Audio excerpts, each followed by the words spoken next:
देश की 18वीं लोकसभा में पहुंचने वाली सबसे युवा सांसद शांभवी चौधरी कभी हाथ में जय भीम के झंडे तो कभी प्रभु श्री राम का भगवा लेकर शोभा यात्रा में शिरकत। बिहार के भवन निर्माण कैबिनेट मंत्री अशोक चौधरी की बेटी शांभवी क्षेत्रीय पार्टी एलजेपी रामविलास से समस्तीपुर सीट से लोकसभा चुनाव जीतते ही सबसे बड़ी घोषणा करके चर्चा में आई और घोषणा थी कि वो अपने 5 साल का पूरा वेतन अपने क्षेत्र की बेटियों की शिक्षा के लिए दान करेंगी। इसके बाद जब भी शांभवी को लोकसभा में मौका मिला था तब उन्होंने अपने इलाके और बेटियों की शिक्षा को लेकर लगातार आवाज उठाई।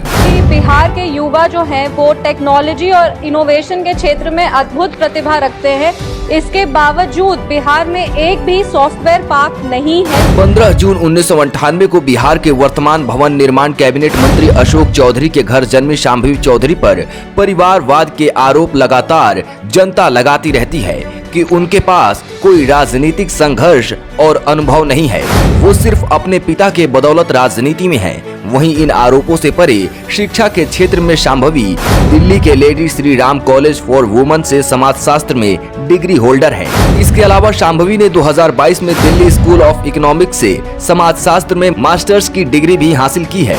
इसके बाद शुरू होती है शांभवी की राजनीतिक यात्रा का शुभारंभ। 2024 के लोकसभा चुनाव में समस्तीपुर से लोक जनशक्ति पार्टी के टिकट पर जीत हासिल करने वाली युवा सांसद का ध्यान युवा नेतृत्व और सामाजिक कार्यों पर केंद्रित दिखाई देता है, जिसमें शांभवी ने अपने लोकसभा क्षेत्र में लड़कियों की शिक्षा को बढ़ावा देने के लिए उन्होंने पढ़ेगा समस्तीपुर तो बढ़ेगा समस्तीपुर पहल के तहत अपने 5 साल के कार्यकाल का पूरा वेतन दान करने की घोषणा की थी।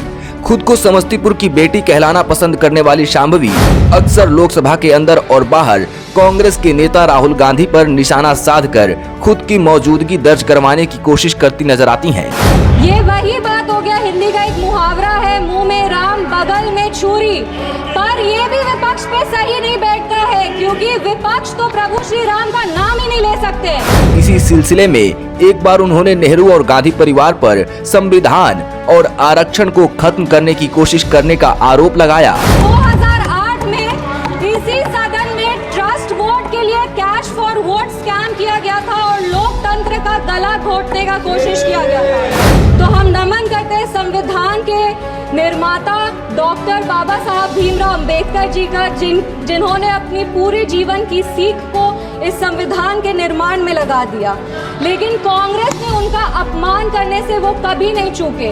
जिस संविधान सभा सेंट्रल हॉल में संविधान पे चर्चा हुई, संविधान लिखा गया, उस सेंट्रल हॉल में बाबा साहब की चित्र तक को इन्होंने लगने नहीं दिया। जिसके बाद कांग्रेस और विपक्ष ने इसे तथ्यात्मक तौर पर गलत करार देते हुए राजनीति से प्रेरित कह दिया।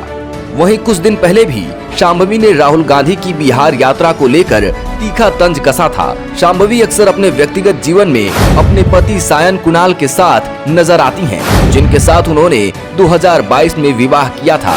इस अंतरजातीय शादी को लेकर सोशल मीडिया पर काफी दिन तक लोगों ने अलग अलग तरह की प्रतिक्रियाएं रखी, जिसमें कुछ लोगों ने उन पर स्वर्ण जाति में विवाह के बावजूद दलित रिजर्व सीट समस्तीपुर से चुनाव लड़ने का आरोप लगाया। वहीं सोशल मीडिया पर शांभवी के समस्तीपुर सीट पर पैसे लेकर टिकट लेने का आरोप भी लगाया जा रहा है, जिसको लेकर शांभवी के पिता और बिहार के कैबिनेट मंत्री अशोक ने मानहानि का केस करने की चेतावनी दे डाली।